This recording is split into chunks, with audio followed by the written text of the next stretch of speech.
cuando estábamos pensando en este conversatorio que es muy importante, nos vino a la mente y me dijeron ellos, un señor que se llamó Julio Roberto Gómez, les dije, ustedes no saben mi amistad con Julio Roberto.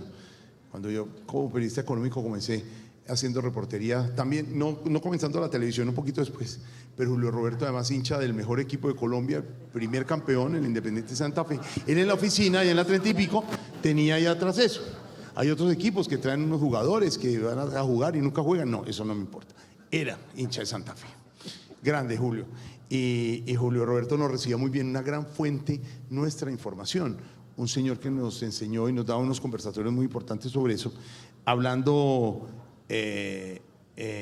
Jorge, sobre la labor ahora como presidente de la CGT en el entorno del subsidio familiar, en eso que dejó el amigo nuestro como Julio Roberto Gómez. Jorge, es una pregunta que me toca el corazón a mí y a muchos de los compañeros y compañeras que están acá de la CGT. Leíamos un libro de los recomendados en las lecturas nuestras de Confama, un libro de Mariano Sigman, Sí. El poder de las palabras, y me llamó y me cautivó una frase muy bonita, y es que hay personas que son de alguna manera grises de alta confianza, y Julio Roberto era un gris de alta confianza y credibilidad en el país, no solamente para los trabajadores, sino también para los empresarios y los gobiernos. Y en ese mismo sentido fue reconocido como el caballero del sindicalismo, no solamente en Colombia, sino en la comunidad internacional, por la potencia que tenía Julio Roberto para juntar a los diferentes en torno al diálogo social. Diálogo social con diferentes, no con amigos. Y es sobre esa base que se construye sociedad. Y Julio Roberto era muy fuerte en eso. En medio de cualquier crisis en el país, utilizaba palabras como: tranquilo, mi hermano, nada de nervios, que le buscamos una alternativa, una solución. Y uno inmediatamente se tranquilizaba y comenzaba a construir alternativas alrededor de las dificultades. Ese era Julio Roberto Gómez. Y en lo que corresponde a las cajas de compensación familiar, un enamorado y apasionado del sistema. Lo defendía a capa y espada en todos los escenarios.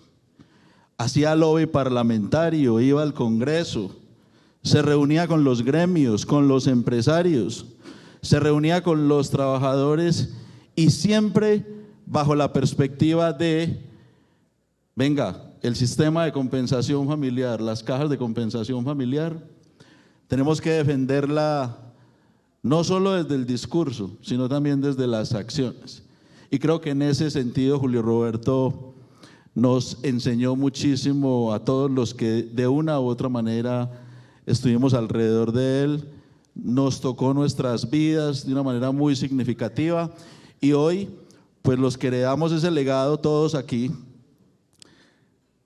pues simplemente tenemos palabras de agradecimiento con Julio Roberto, pero adicionalmente compromiso de continuar defendiendo el sistema del subsidio familiar, defendiendo la obra de las cajas de compensación familiar, y en ese mismo sentido defendiendo algo que hoy definitivamente escasea en el país, y es un diálogo social abierto, tripartito, con todos los sectores de la sociedad para construir un mejor país. Yo creo que ese es el legado que Julio Roberto Gómez nos deja a todos y a todas. Diálogo social, sí señor. Lo recordamos con cariño, un gran amigo y muy buena fuente periodística. Alba Lucía, ¿por qué es conocido usted como la Policarpa del Hospital del Valle? Esa historia es muy importante, cuéntenos. Buenas tardes a todos y a todas.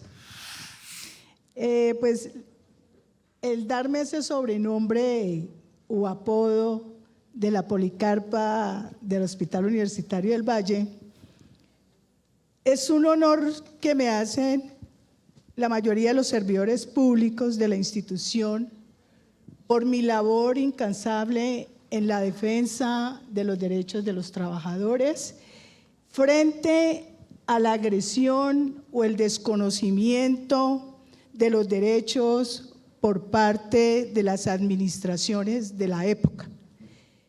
Creo yo que el diálogo social es muy importante, pero ese apodo surge porque teníamos unas condiciones muy adversas, los servidores públicos del Hospital Universitario del Valle, pero en especial los empleados públicos que no teníamos unos derechos reconocidos. Y escuchando todo esto que han dicho hoy, pues era básicamente porque no teníamos administraciones solidarias o fraternas hacia un bienestar de los trabajadores. Entonces, en vista de esas situaciones y que no teníamos la correspondencia de un diálogo, pues tomamos la decisión, un compañero y yo, de encadenarnos indefinidamente a las puertas del Hospital Universitario del Valle. Y lo hicimos, y puede sonar una medida radical extrema, pero era lo único que teníamos para hacer entender a la administración que era necesario que reconociera la importancia y los derechos de los empleados públicos en la transformación de la empresa. Ese querer de encadenarnos indefinidamente solo duró 36 horas debido a que, como el gerente de la época, 2000, no nos podía hacer levantar o dejar esa acción que estábamos haciendo, pues empezó a tomar represalias contra los compañeros. Y nosotros, encadenados, pues no podíamos hacer mayor cosa. Decidimos levantarnos a las 36 horas de estar encadenados, pero realmente la lucha no desfalleció. Y fue así como tomé la decisión de formar un sindicato. Y en eso me acompañaron 50 trabajadores y trabajadoras y formamos el Sindicato de Servidores Públicos del Hospital Universitario del Valle, que nació a la vida jurídica un 27 de abril de 1999.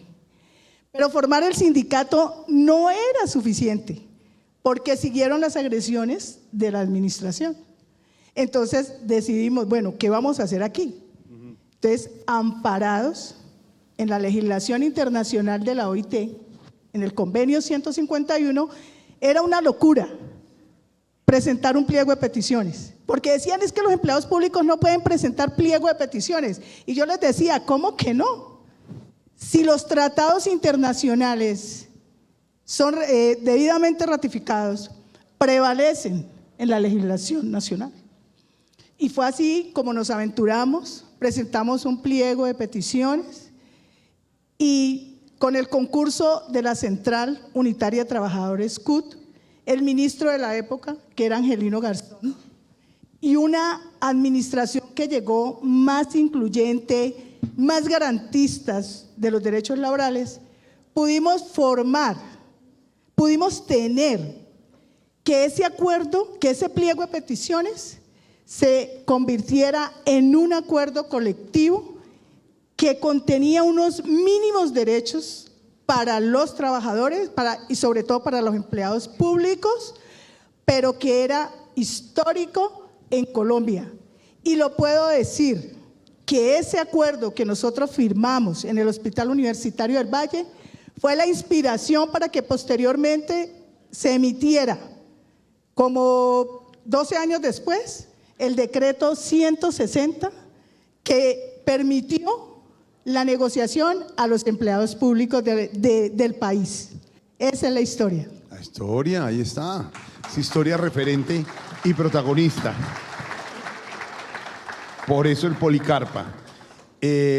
Antonio, como consejero de los trabajadores, ¿considera usted que, digamos, la acción que más aporta en su rol al cumplimiento misional de las cajas de compensación familiar? A ver, La acción es el hacer, ¿no?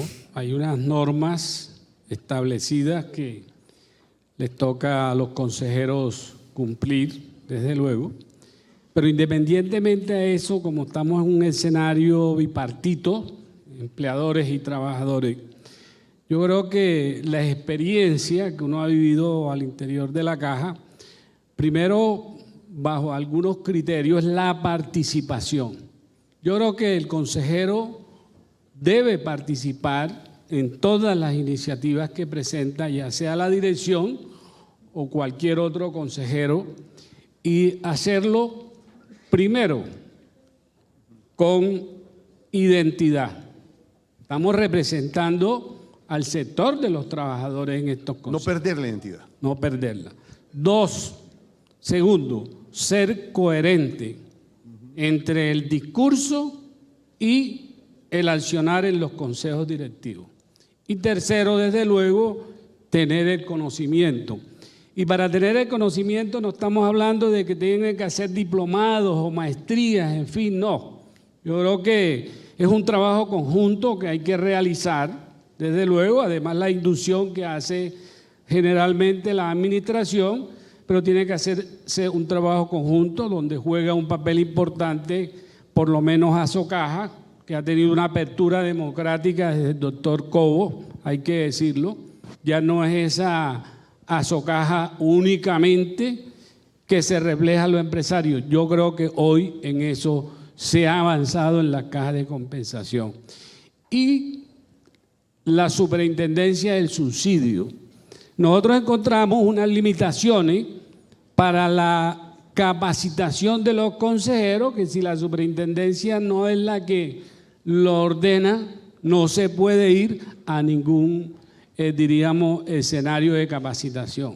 Las centrales obreras también deben coadyuvar en eso, sin embargo, sabemos que los directores tienen algunas limitaciones sobre ese tema, pero yo creo que no podemos estar en un consejo directivo donde se tratan tantos temas y además de eso tantos recursos si no tenemos realmente un mínimo de norte de capacitación para participar. Claro. Y participar con identidad, participar con coherencia y desde luego en defensa de la institución, porque tampoco es un tinglado de enfrentamiento de unos contra otros, pero sí es importante la participación democrática de los representantes de los trabajadores. Muchas gracias. Claro, señor, con criterio y con norte, por supuesto. Querido Julio César, ¿cuál debe ser, digamos, además de lo que ha dicho Antonio, característica importante que debe tener ese consejero en la participación como trabajador? Jorge Alfredo y asistentes, un saludo. Creo que tenemos que partir de lo que ya vimos en la historia para llegar al hoy y mirar hacia el futuro, lo que representa la función de las cajas de compensación y en particular la función de nosotros como consejeros. He dicho siempre en las oportunidades en donde logro intervenir que los empresarios y los trabajadores, porque quiero citarlo con mucho ahínco, tenemos que trabajar de la mano. Yo creo que el principio que viene desde la OIT, donde he tenido la oportunidad de encontrarme con empresarios, siempre partimos de ese concepto. No podemos individualizar ni generar indiscriminación en quién es el responsable de la actividad social y de la justicia social para los colombianos y para los trabajadores, en este caso de nuestro país.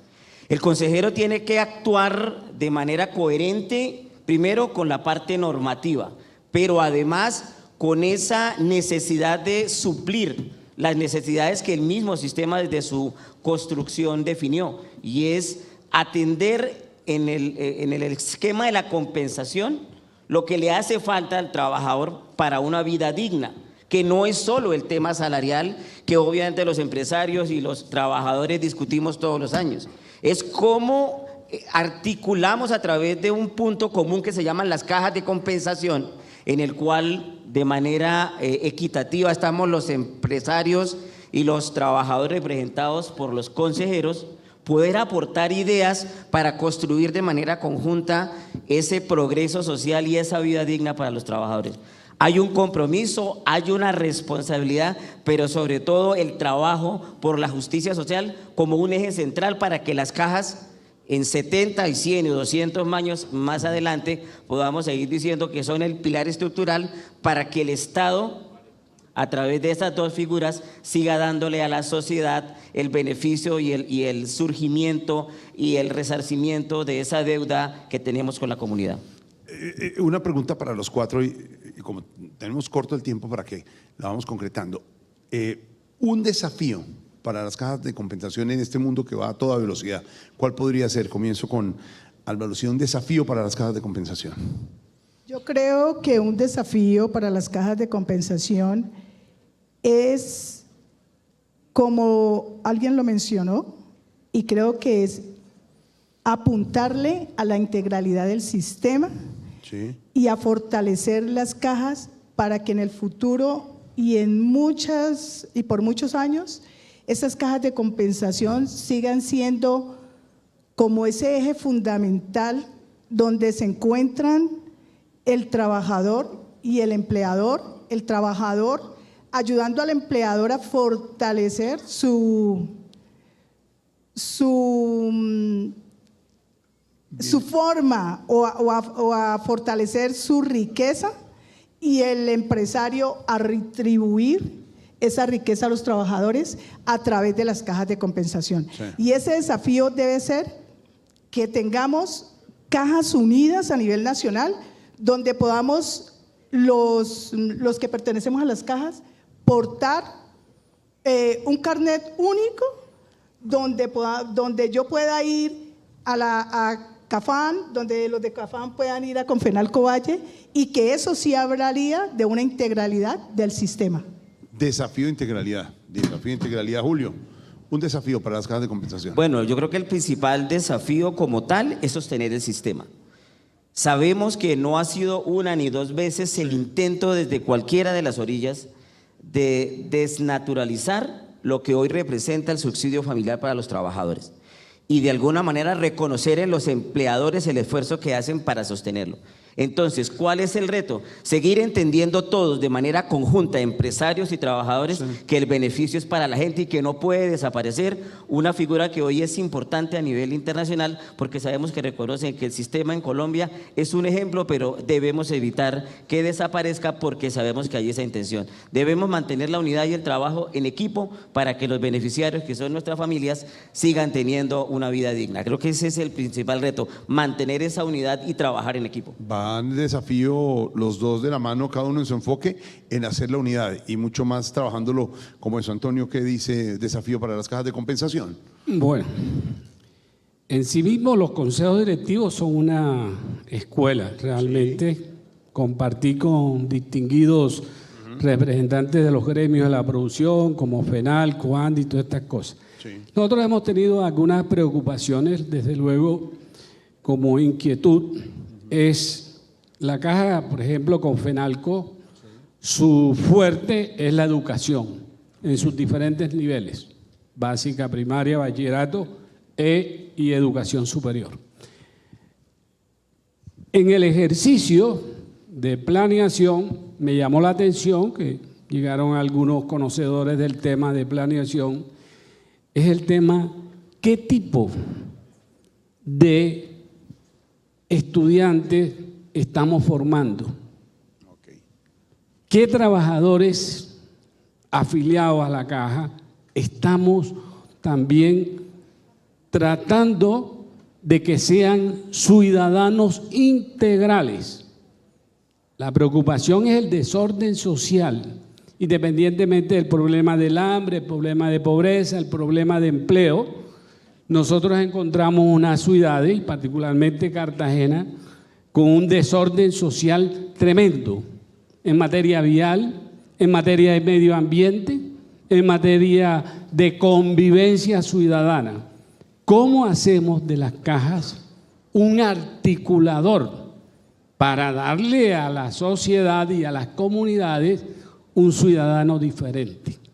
Ese diría yo que es una de las principales preocupaciones, porque te podemos estar formando académicamente Bien. muy buenos profesionales, pero estamos realmente con una falencia desde el punto de vista ciudadano. No quiere decir con esto que la cultura, las costumbres, la gastronomía y todo eso no hagan parte de la formación, y sí se hace, pero en esa dirección creo que no solamente la caja a la cual estamos, sino todas las cajas debieran hacer una convocatoria y ver qué se les aporta en la medida que logren por lo menos mejorar el gran desorden social en que estamos viviendo. Muchas gracias. Interesante, interesante. Ya vamos en integración, en unión, en formación.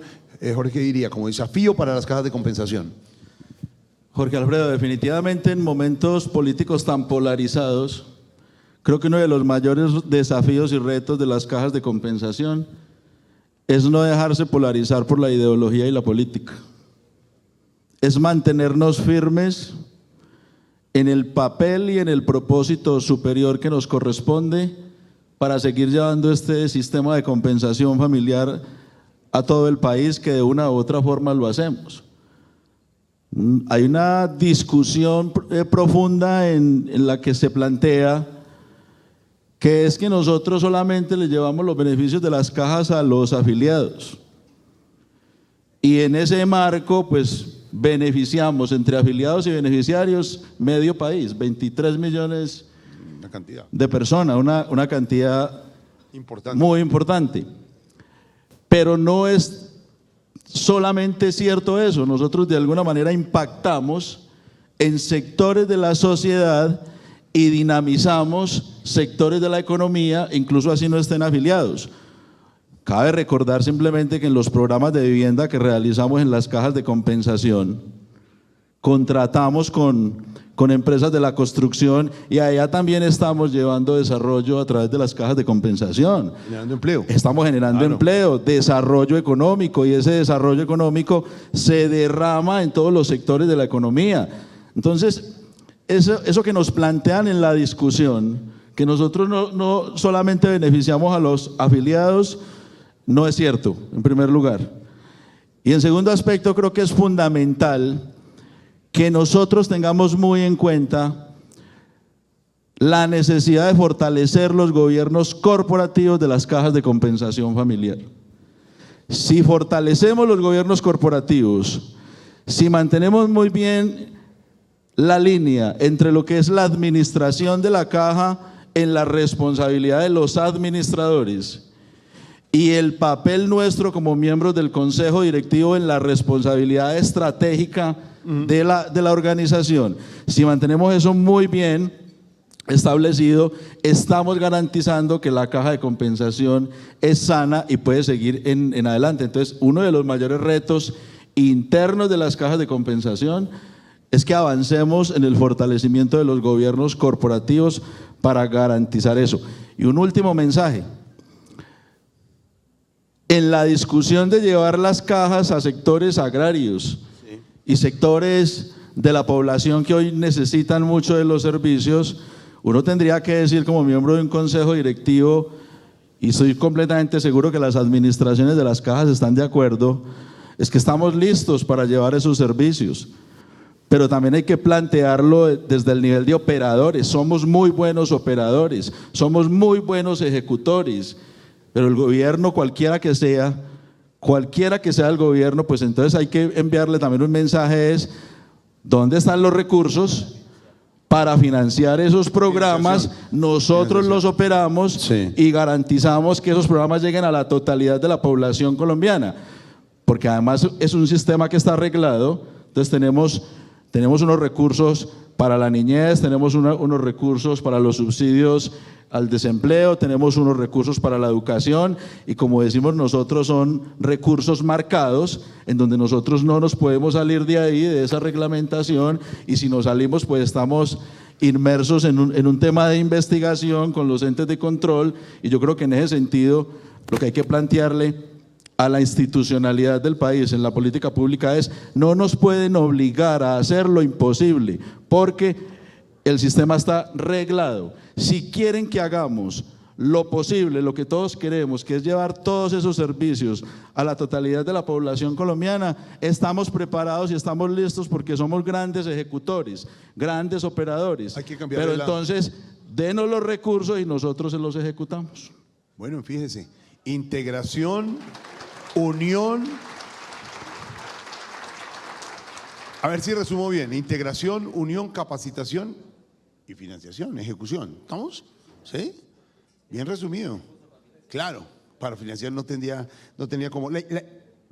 un tema que discutíamos, la representación de los trabajadores en los consejos directivos, lo hemos visto, pero ¿por qué es importante esa participación de ustedes, Julio, como trabajadores en esos consejos? Bueno, creería que la respuesta es fácil. La OIT, como nuestro órgano mundial que regula el tema laboral, habla del tripartismo como principio universal de trabajo en equipo. Luego nosotros como trabajadores, a través de nuestras centrales, creo que jugamos un papel importante en la representación de quienes finalmente son los verdaderos beneficiarios y son los trabajadores. Recuerde que los sindicatos de alguna manera representamos esa masa laboral que hoy, gracias al aporte de los empresarios, reciben un beneficio. Entonces, es importante que sigamos haciendo presencia institucional, como lo dijo aquí el compañero, en los órganos de dirección como consejeros, porque representamos esa garantía en equidad de participación 5 y 5 de que los programas de la Caja realmente cumplan su función social. Esa participación, Alba, ¿les ha cambiado un poco el concepto que tenían antes cuando ya estoy como participante, como consejero? ¿Sí cambia el concepto? ¿El concepto? Sí, como usted, como representante de los trabajadores, ya estando como consejera, ¿le cambia el tema, el concepto, la visión de la situación? Sí, yo creería, Sí, se escucha. sí, yo creería que el papel de los trabajadores en las cajas de compensación es muy importante porque claro que sí nos cambia el concepto en el sentido en que permite que las políticas que se toman al interior de la caja se hagan en consenso y siempre buscando el bienestar del trabajador y su familia. Y por otro lado, permite que los lazos entre empleadores y trabajadores y los directivos de la caja, y voy a utilizar una expresión algebraica como un trinomio, actúen en beneficio precisamente de buscar mejores posibilidades y además porque reafirme el compromiso de los empresarios en el aporte del 4% para el sostenimiento, para,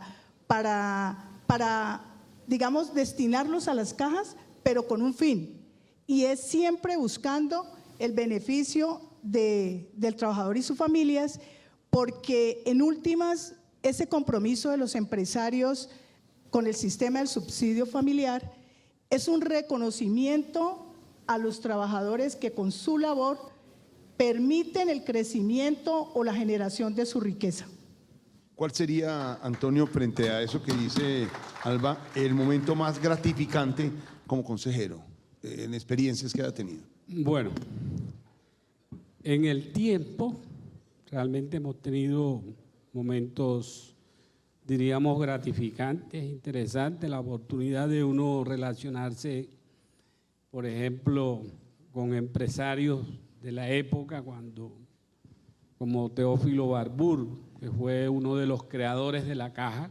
Yo no tuve la oportunidad de compartir con el consejo, pero sí teníamos un relacionamiento y uno aprende con hombres que han construido empresas y que no fueron esas grandes personas académicas y estudiosas, no, simplemente hombres con disciplina de negocios, en fin. Esa es diríamos para mí, muy gratificante.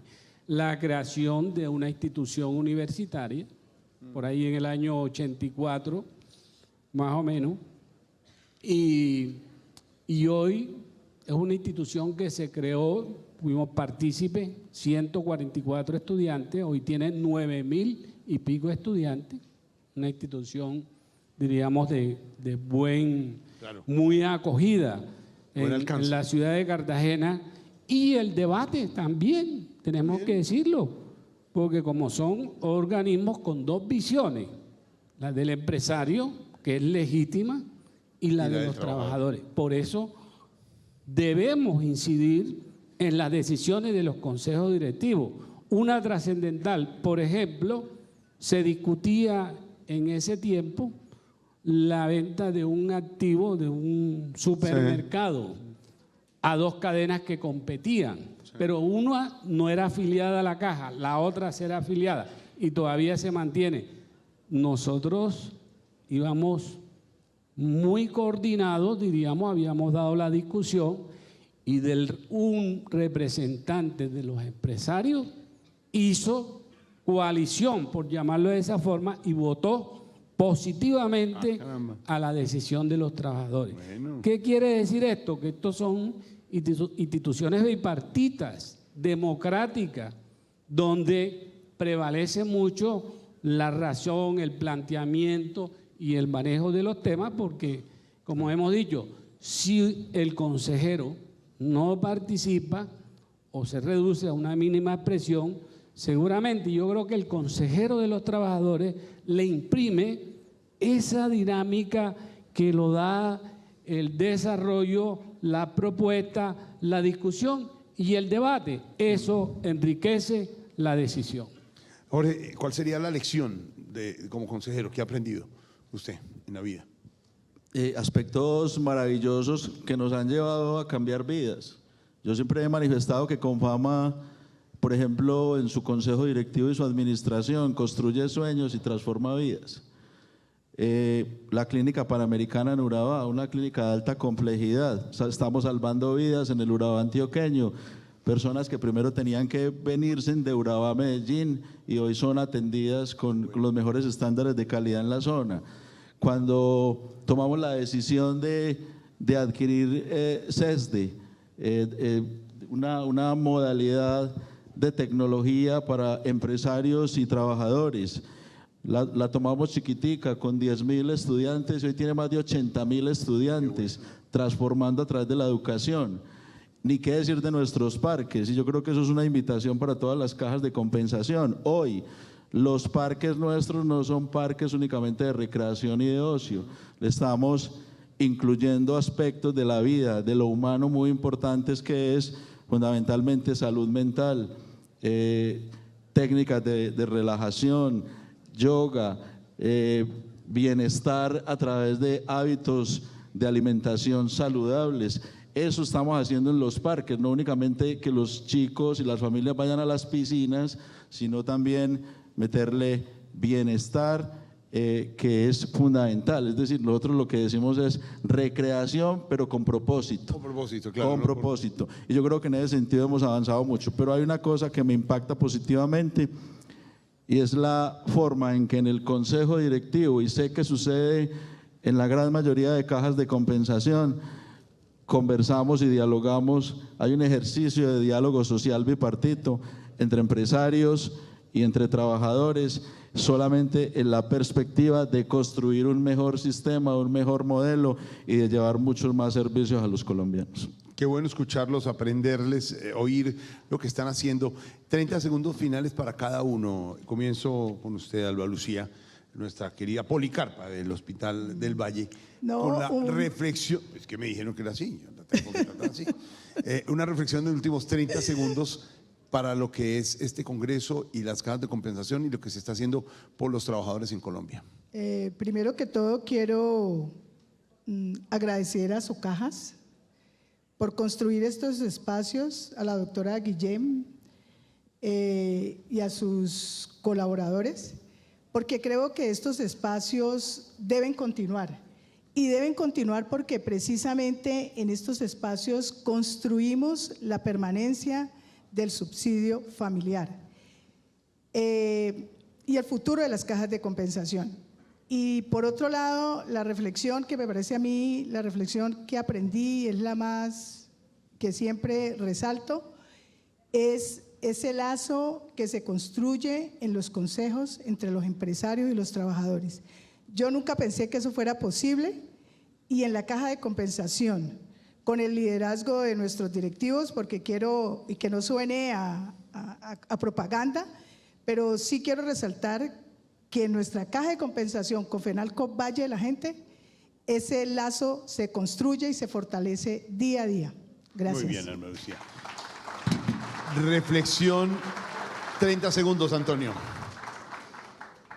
Bueno, yo creo que en lo primero agradecerle también, desde luego, a la presidenta de su caja, la doctora Guillén, a nuestro director que se encuentra acá, Jaime Ernesto Truco del Castillo, presidente del consejo, a Mauri Vélez que está acá y los restos de consejeros, compañeros míos de bancada, Manuel que está acá, Paulino, Elizabeth, todos, Mauricio de los empresarios, todos personajes de la ciudad de Cartagena, y saben que hemos venido ocupando un papel en la caja, desde luego muy significativo, y que hemos venido planteando que en estos escenarios realmente se ha venido ampliando la base, debo decirlo con mucha sinceridad, donde la participación cada día la siente uno más numerosa, más, pero sí para Socaja, para la superintendencia, deben hacerse algunos ajustes, no esperar cada año para hacer el Congreso. Debe ser un orientador permanente, no solamente de la administración, ellos tienen mucho contacto con los directores, desde luego, pero también con los consejos directivos, sí, porque son organismos de instancias de gobierno. Hay que preocuparse también por el consejo directivo de las cajas de compensación general. Hay que hacerle una evaluación, inclusive. Sí. Yo sería partidario que los consejeros, a los consejos se les haga una evaluación, además de la capacitación, se le evalúe el desempeño. El desempeño. Sí, muchas Jorge, gracias. 30 segundos para la reflexión final. Que nos quede muy claro a todos que el sistema de compensación familiar es una prestación social de carácter laboral.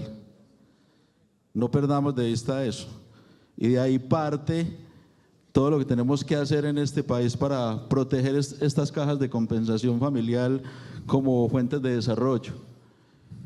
Y un tema creo que trascendental, fundamental en esta perspectiva, es diseñar los marcos de estrategia sobre la base de que al ser una prestación de carácter laboral, pues entonces definitivamente lo debemos mantener al margen de cualquier tema político, ideológico, como lo dije al principio. Como lo está insistiendo, sí. Insisto en eso. Esto es de los trabajadores, esto es de los empresarios y este es el mejor sistema de compensación que hay en el mundo. Y yo creo que en ese sentido tenemos que protegerlo y tenemos que cuidarlo desde las formas también. Sí, señor.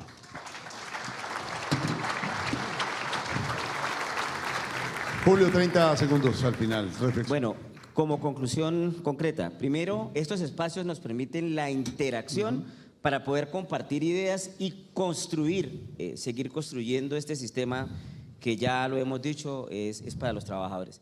Y segundo, yo diría que dado el impacto que produce en la familia como núcleo fundamental de la sociedad, entendamos que ese aporte que se hace a la familia va a generar bienestar social y va a generar justicia social para una mejor sociedad. Qué bueno. Julio, gracias. Antonio, Alba y Jorge, gracias por este espacio de los trabajadores. Un aplauso para ellos. Gracias por la participación.